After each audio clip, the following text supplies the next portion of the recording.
မင်္ဂလာပါ2025ခုနှစ်မှာထိုင်းနိုင်ငံကိုတွားဖို့အစီအစဉ်ရှိနေလားအလုံးနဲ့ပဲဖြစ်ဖြစ်အလေပတ်ပဲဖြစ်ဖြစ်ပေါ့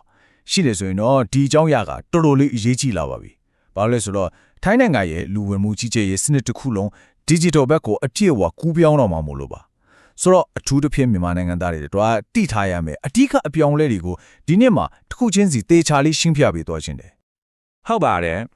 ်အရင်လိုမျိုးလွယ်လွယ်ကူကူတွာလာလို့ရမယ့်ပုံစံမဟုတ်တော့ဘဲနဲ့အရင်ကနဲ့လုံးဝမထူးတဲ့အပြောင်းလဲအတစ်တီစီးမြဲအတစ်တီထပ်ပြီးတော့ရောက်လာတော့မှာပါဟုတ်တယ်အရင်ကလိုစာရွက်စာတမ်းတွေတပွဲတစ်ပိုင်နဲ့ရှုပ်ရှုပ်ရရှဲလောက်ရတဲ့ခက်ကတဖြည်းဖြည်းကုန်းဆုံးသွားပြီလို့ပြောရမှာပေါ့အခုဆိုထိုင်းလူဝင်မှုကြီးကြပ်ရေးကအဆက်ဆက်ရကို digital ဖြစ်အောင်ပြောင်းလဲနေပြီလေအဲ့တော့ဘာတွေအတိအကျပြောင်းလဲသွားမလဲပြီးတော့ကိုရီဘက်ကတော့ဘာတွေကျွတ်တင်ပြင်ဆင်ထားရမလဲဆိုတာကိုတစ်ချက်လောက်ကြည့်လိုက်ကြရအောင်ကဲဒီနေ့အဓိကပြောသွားမယ့်အကြောင်းအရာတွေကတော့စနစ်တစ်ကိုဘယ်လိုပြောင်းမလဲခီးသွားတဲ့အတွက်ဘာတွေပြောင်းလဲလာမလဲနောက်ပြီးတော့ဗီဇာရှော့တဲ့စီးမြင့်တစ်တွေအလုံးနဲ့မိသားစုတွေမူဝါဒတွေအရေးကြီးဆုံးကတော့ရက်စွဲတွေနဲ့အကူအညီလိုရင်ဘယ်ကိုဆက်သွယ်ရမယ်ဆိုတာတွေကိုအစင်လိုက်ကြည့်သွားကြပါမယ်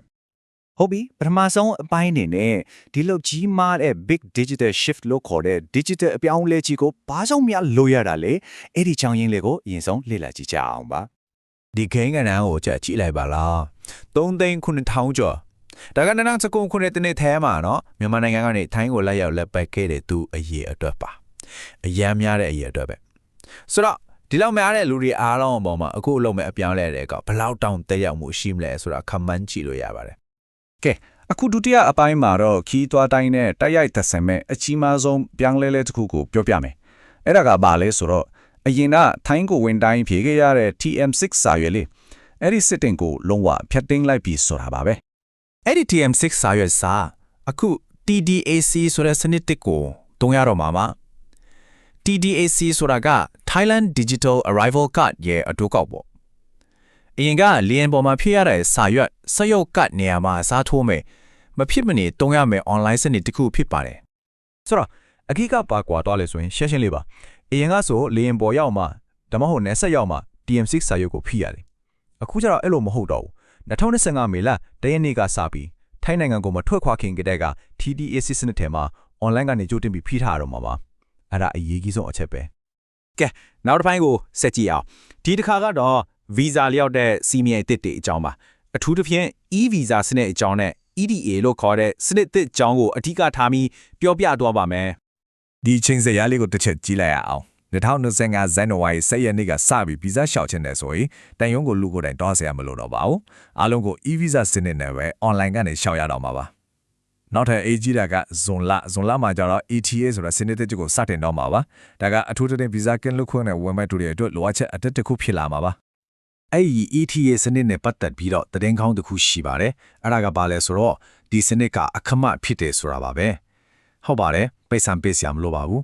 သူ့ရဲ့အဓိကရည်ရွယ်ချက်ကလုံခြုံရေးကိုပို့ပြီးတော့တိုးမြင့်ဖို့ဖြစ်တဲ့အတွက်ငွေကုန်ကြေးကျများမှာကိုတော့စိတ်ပူစရာမရှိပါဘူးအရင်အရေးကအကြည့်မယ်ဆိုရင်14ရက်ဗီဇာကင်းလို့ခွင့်နဲ့ဝင်ရောက်တဲ့နေရာမှာအောင်မြင်နှုန်းက95%လောက်အထိရှိခဲ့တာပါအခု EDA စနစ်ကအဲ့ဒီလုပ်ငန်းစဉ်ကိုပို့ပြီးတော့စနစ်တကျဖြစ်စေပြီးတော့လုံခြုံရေးကိုလည်းပို့ပြီးမြင့်တင်ပေးနိုင်မှာဖြစ်ပါတယ်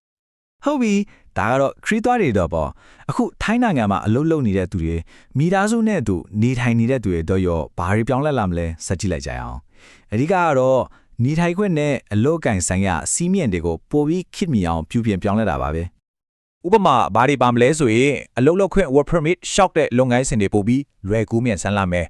business visa တွေကိုလည်း online ကနေရှောက်လို့ရလာမယ်ပြီးတော့မိသားစု visa နောက်အုပ် visa ပေါ့အဲ့ဒါတော့လိုအပ်ချက်တွေကိုပို့ပြီးရှင်းရှင်းလင်းလင်းဖြစ်အောင်လုပ်ပေးမယ်အရေးကြီးတဲ့တစ်ချက်ကမြန်မာနိုင်ငံသားတွေအတွက်ကန့်တက်ထားတဲ့အလုပ်အကိုင်စင်ကိုပြင်လည်တုံးတက်မယ်ဆိုတဲ့အချက်ပါပဲနောက်ဆုံးအနေနဲ့ digital nomad visa လို့ခေါ်တဲ့ DTV အတွက်လည်းအထူးစဉ်းစားပေးမှုတွေရှိလာမှာပါကဲအခုနောက်ဆုံးအပိုင်းကိုရောက်လာပါပြီဒီအပိုင်းမှာတော့ခုနကပြောခဲ့တာတွေအားလုံးကိုအချင်းချုပ်ပြန်ပြောပြမယ်ပြီးတော့တကယ်လို့အခုကြီးလိုလာခဲ့ရင်ဘယ်ကိုဆက်သွယ်ရမလဲဆိုတော့ကိုပါတခါတည်းပြောပြပေးပါမယ်ဒီရက်ဆွဲတွေကတော့တကယ်ကိုအရေးကြီးလို့တေးချမှတ်ထားဖို့လိုပါမယ်နော်ပြန်ချုံရရဲ့ဇန်နဝါရီ10ရက်မှာ e-visa စနစ်စာမယ်မေလ10ရက်မှာတော့ TM6 စာ TDAC စနစ်ကိုတုံးရမယ်ပြီးတော့ဇွန်လမှာတော့ visa ကင်းလွတ်ခွင့်နဲ့ဝင်မဲ့တူတွေအတွက် ETA စနစ်စတင်မှာပါဒီရက်ဆွဲတုံးခုကိုတော့လုံးဝမမေ့ပါနဲ့တကယ်လို့များဒီစနစ်တွေနဲ့ပတ်သက်ပြီးမရှင်းတာအခက်ခဲရှိတာမျိုးတွေကြုံလာခဲ့ရင်ဒီမှာပြထားတဲ့ တရားဝင်နေရာတွေကိုဆက်သွယ်နိုင်ပါတယ်။ထိုင်းနိုင်ငံကမြန်မာတန်ယုံကိုဆက်သွယ်မလားဒါမှမဟုတ်ထိုင်းလူဝင်မှုကြီးကြပ်ရေး hotline number 7ခွန်ရှိကိုခေါ်မလား TDAC စနစ်နဲ့ပတ်သက်တဲ့နည်းပညာအကူအညီလိုရင်တော့သူ့ရဲ့တရားဝင် website ကိုတွားပြီးမေးမြန်းနိုင်ပါတယ် ဆိုတော့နောက်ဆုံးအနေနဲ့စဉ်းစားစရာမေးခွန်းတစ်ခုခြံခဲ့ချင်ပါတယ်ဒီအစအစအရာရာ digital ဖြစ်လာတဲ့စနစ်တွေကထိုင်းနိုင်ငံမှာရှိတဲ့မြန်မာနိုင်ငံသားတွေအတွက်အနာဂတ်မှာအခွင့်အလမ်းကောင်းတွေပို့ပြီးယူဆောင်လာပေးမလားဒါမှမဟုတ်ရင်လိုက်လော်ညီထွေဖြစ်အောင်စူးစမ်းရမယ်စင်ကုန်မှုအသစ်တွေပဲဖြစ်လာမလားဒါကတော့ကျွန်တော်တို့အားလုံးအတူတူဆက်ပြီးစောင့်ကြည့်ရမယ်အဖြစ်တစ်ခုပါပဲ